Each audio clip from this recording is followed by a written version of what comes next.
जैसे हम देखते हैं ध्वनि को केवल सुनते हैं, लेकिन ध्वनि के कंपन को हम नहीं देखते हैं कि कंपन कैसे वो कर रहा है। 7 हाँ, यस, हेलो हेलो हेलो, देखिए उसकी पीछे दिखाई दे रही है हमको। 1 को आप यहाँ स्लाइड करके ऊपर लेके जाइए, यहाँ जो हाँ हासिल वाला यहाँ लेके जाइए। अब इसको ऐड करिए, 8 2 10 1 11 था 11, फिर यहाँ पे लेके आइए।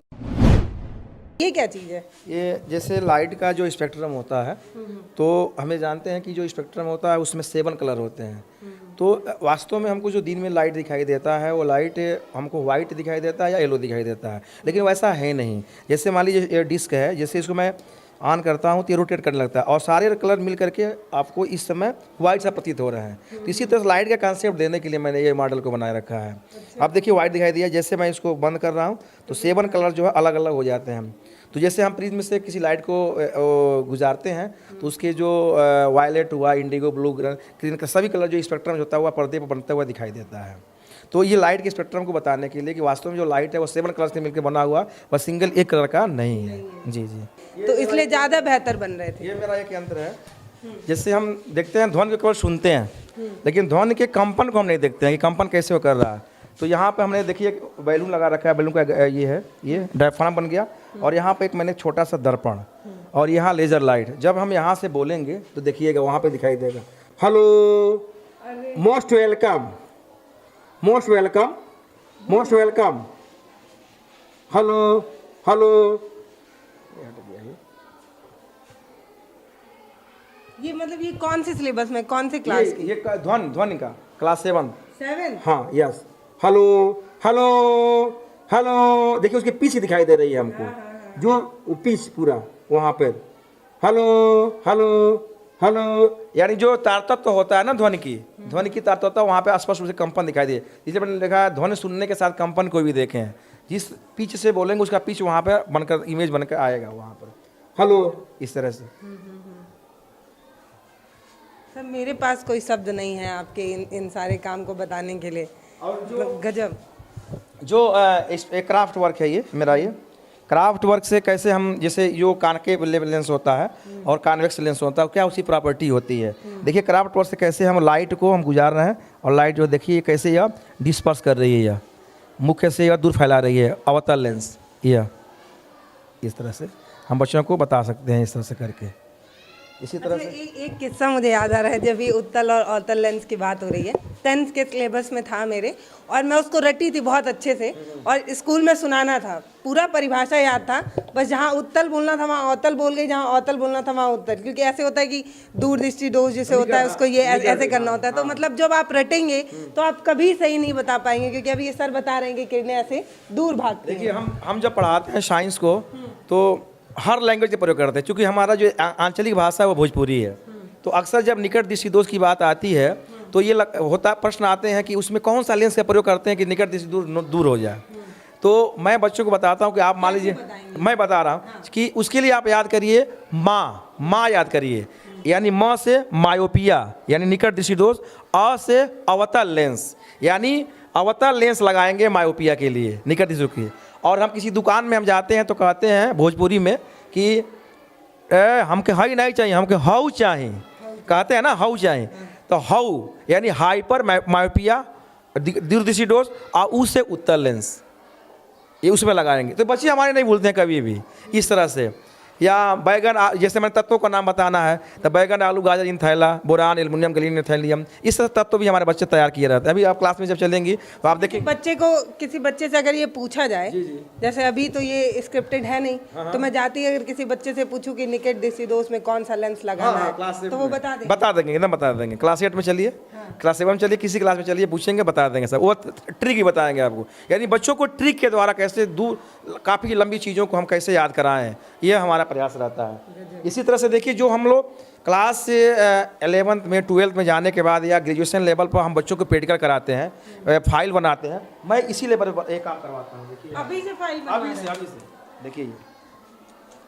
देखिए बच्चों से हाँ ज़्यादा मेहनत कर हाँ हाँ नहीं, बच्चों का आधार बन रहा है, और यही हमारे कल के भविष्य हैं कि वहाँ जब जाएँ तो उनको आसान लगे। ये क्लास 8, क्लास 7, हाँ जी, हर क्लास के बच्चों को दिया जाता है ये बच्चे, और अभी से अपना मार्क्स जोड़ते हैं। हाँ नहीं मार्क्स तो नहीं, क्योंकि उस तरह का एग्ज़ाम नहीं है, लेकिन हम बच्चों को ये कराते हैं कि आगे चल कर के बच्चों कभी भी ये ना समझे कि नया चीज़ है यह, उनको आसान लगे। अभी से उनको भविष्य के लिए तैयार किया जा रहा है। जैसे हार्बेरियम फाइल हुआ बनाना या ये प्रैक्टिकल फाइल बनाना, ये सभी बच्चे इस तरह से अपना हाँ राइटिंग तो अभी मैं दिखाऊंगा कि आपको यकीन नहीं होगा कि क्लास हमारे 8 के बच्चे हैं और प्रसिद्धि स्कूल के बच्चे हैं। राइटिंग में हमने बहुत सारा काम कर रखा है। अभी अपनी राइटिंग में आपको मैं दिखाता हूँ।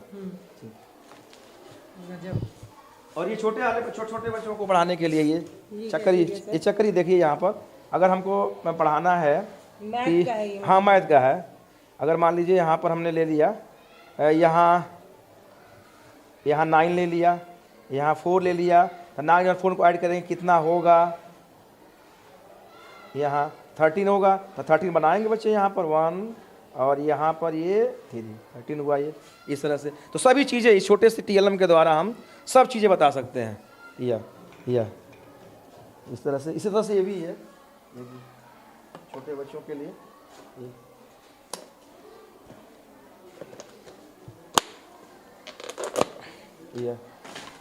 पता है कभी कभी कहीं पर कुछ ना ही बोलना ज़्यादा समझदारी होती है, जैसे आज मुझे यहाँ लग रहा है।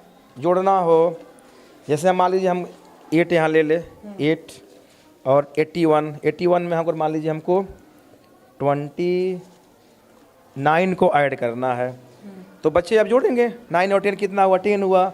तो 10 अक्सर बच्चे ऐसे लिखते हैं ना, 10 यहाँ 10 लिख देंगे, ऐसे लिख देंगे। तो हम कहेंगे नहीं, 1 को आप यहाँ स्लाइड करके ऊपर लेके जाइए, यहाँ जो हासिल वाला यहाँ लेके जाइए। अब इसको ऐड करिए, 8 2 10 1 11 था 11, फिर यहाँ पे लेके आइए 11, यहाँ लिखिए 1, इस तरह से। तो इस तरह से इसमें वो नहीं है, 1 नहीं है, 1 मिस कर गया, हमको कहीं खो गया है। तो इस तरह से बच्चों को, यानी बच्चों को कैसे हम लोग हाँ यस या मतलब आसान लगने लगे कोई चीज़, इस तरह से प्रयास रहता है। तो छोटे बच्चों से लेकर बड़े बच्चों तक का भी है। यहाँ देखिए ये जियो बोर्ड है। ये हम जानते हैं कि जो केंद्र पर जो कोण बना होता है एक ही चाप के द्वारा, परिध पे बने कोण का वो डबल होता है। तो यह रबड़ से तान करके जियो बोर्ड के द्वारा हम जितने भी ज्यामितीय आकार के जो आकार हैं उनका हम कॉन्सेप्ट दे सकते हैं। अगर हमको कहें यहाँ पे एंगल जो बना है इस एंगल कितना है, तो जाहिर सी बात है बच्चा ऐसे ही देख लेगा कि यह जो है, ये भी क्वेश्चन आया था एक एग्जाम जो दिए थे, इतना हो रहा है, यहाँ इतना कम हो रहा है, इसका मतलब यह कोण कम है, यह कोण क्या अधिक है, ज़्यादा है। तो इस तरह से डायमीटर क्या है, रेडियस क्या है, या इस बोर्ड के साथ द्वारा हम बच्चों को कॉन्सेप्ट दे सकते हैं। और ये विभिन्न प्रतियोगिताओं में बच्चों का जो है, मुझे लगा आपका है। नहीं बच्चों, ये बच्चों का, मेरा नहीं है। अच्छा। मेरा तो घर पर है। गजब। मतलब समझिए कि अगर सर ने मेहनत की है तो उसका फल आपको ये दिखा रहे हैं, ये बच्चे भी दिखा रहे हैं, काम कर रहे हैं। बच्चे जो नेशनल स्कॉलरशिप का एग्जाम हुआ था पिछले साल पास हुए हैं 25 बच्चे।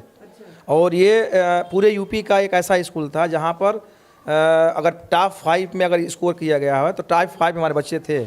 एक विद्यालय से इतने बच्चे नहीं हुए। उन बच्चों को 9वीं 10वीं 11वीं 12वीं में 12,000 रुपये मिलेंगे सालाना, यानी पर मंथ 1,000 रुपये है। और जो भी बच्चे हमारे यहाँ आते हैं, मैं बताऊँगा तो ये कैसा टेस्ट था, मतलब वो क्या पूछा गया उसमें रीजनिंग था, उसमें साइंस था, मैथमेटिक्स था, GS था। हाँ, ये इस तरह के SST का था। तो 180 क्वेश्चन थे, और उसमें पासिंग मार्क्स जो था 72 था, उसका मेरिट था। तो इसमें हमारे 25 बच्चे जो है सेलेक्ट हुए थे। हमारे पास सारे रिकॉर्ड इसमें रखा हुआ, मैं आपको दिखाऊंगा अभी।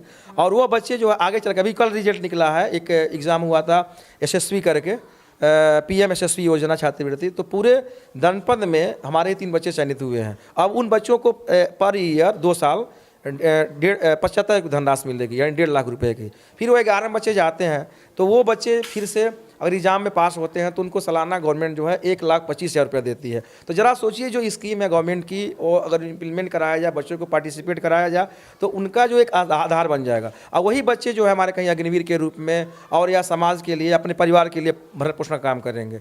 तो ये हमारा हमेशा प्रयास रहता है बच्चों को कॉम्पिटिटिव बनाया जाए, कंपटीशन में डाला जाए, उनको बैठाया जाए। प्रयास यही रहता है हर क्षेत्र में, चाहे वह खेल का क्षेत्र हो, चाहे वही एग्ज़ाम का हो, चाहे जिस लेवल का कंपटीशन हो। देखिए, मैं सिर्फ इतना कहना चाह रही हूँ कि अगर सर ने मेहनत से बच्चों को पढ़ाया है तो बच्चे भी मेहनत करके ऐसे शील्ड्स और मेडल से सर को भी प्यार दे रहे हैं। आप देखिए, पूरा एक जो रेक है वो रेक भर डाले हैं बच्चे शील्ड ला के। अब सीख भी रहे होंगे, बहुत बेहतर तरीके से सीख रहे होंगे, क्योंकि सिखाने का तरीका भी तो बड़ा अनोखा है, बड़ा अलग है।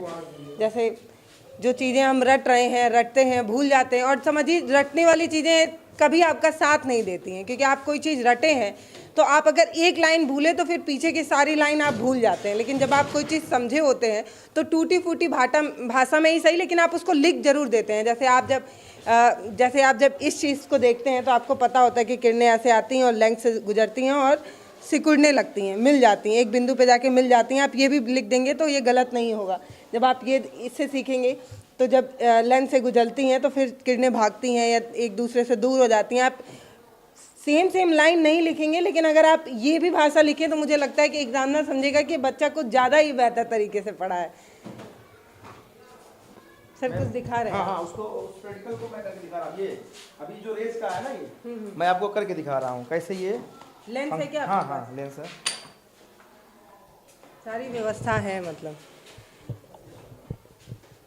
तब तक मैं देख भी लेती हूँ कैसा होता है।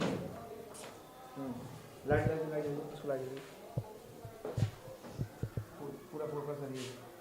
देखिए मैम, देखिए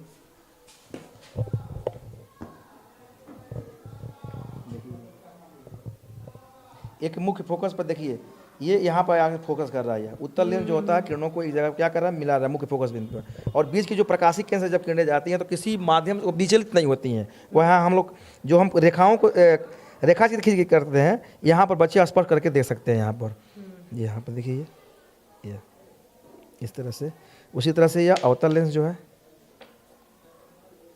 देखिए ये किरणों को ऐसे फैला रहा है ये इस तरह से। तो इसको बताने के लिए हम छोटा सा ये हाँ, ये एक और टूल्स है मेरे पास जो कंघी से बनाकर मैं इसको बताता हूँ बच्चों को। नहीं है इस समय क्लास में, तो ये बच्चों को जब ये करके दिखलाया जाता है तो बच्चे कभी भूलते नहीं हैं, कभी भूलते नहीं है ये। तो मतलब ये जो लेंस वगैरह सर आप ले आ रहे हैं, तो ये क्या स्कूल वो किट्स मिलता है, ये गवर्नमेंट भी देती है, किट आता है, देते हैं। तो सारे स्कूलों में क्यों नहीं है? नहीं है, ऐसा नहीं है ये तो मतलब हम कहें कि स्कूलों में ऐसे ये सारी चीज़ें नहीं दिखती हैं सर। मैं नहीं, हो सकता है जूनियर क्लास में ना गई हो, जूनियर में गई है, जूनियर में तो हो सकता है कुछ समय ना रहा हो, लेकिन मेरा अब आ रहा। पहले भी आता था, ऐसी बात नहीं थी, लेकिन इतना नहीं आता था, लेकिन अब ज़्यादा आ रहा है ये सब चीज़ें। और इसके लिए बजट क्या मतलब लिखित बीएसएस आपको देना पड़ता है या ऐसा नियम है कि सारे शासन के द्वारा कुछ वर्षों के बाद जो है मिलता है, साइंस किट मिलता है पूरा, वो उसमें सारे टूल्स रहते हैं। जो नहीं रहते हैं हम लोग उसको मार्केट से ले लेते हैं। सब चीज़ें नहीं रहती हैं, लेकिन जो बच्चों के लिए रहता है, फ़ायदेमंद रहता है, हम कराते हैं। हाँ, कुछ चीज़ें और एक चीज़ बताऊँगा मैं। इसमें क्या है, जैसे ऊपर जो है साइंटिस्ट का नाम है और नीचे उनके कार्य हैं, क्या उन्होंने किया था, पौधों की संवेदनशीलता के बारे में लिखा दिया था। इसी तरह doctor APJ Abdul Kalam missile के ऊपर, न्यूटन गुरुत्वाकर्षण का नियम, S रामानुजम संख्या सिद्धांत। इस तरह से बच्चों को एट्रैक्टिव लगे और बच्चे उनके कार्यों को, उनके सिद्धांतों को याद कर सकें। इसमें बहुत सारे ऑनलाइन क्वेश्चंस हैं जो प्रतियोगी परीक्षाओं में उनको पूछे जा सकते हैं। ये सिर्फ मैथ साइंस ना पढ़ा के रीजनिंग की और उसकी भी तैयारी करा रहे हैं। मतलब ये वाला तो हमेशा अभी तक भी मैं देखती हूँ, UPP का कोई पेपर हो या कोई पेपर हो, ऐसे सवाल हमेशा ही पूछ दिए जाते हैं, करंट अफेयर पूछे जाते हैं। तो मुझे लगता है उसकी भी तैयारी सर कराते ही होंगे, पक्का है। देखिए अब गजब, मतलब ये लग ही नहीं रहा है कि एक सरकारी स्कूल का एक लैब है जिसमें मेहनत तो दिख जाती है। सर ने मेहनत की तो वो नज़र भी आ रहा है।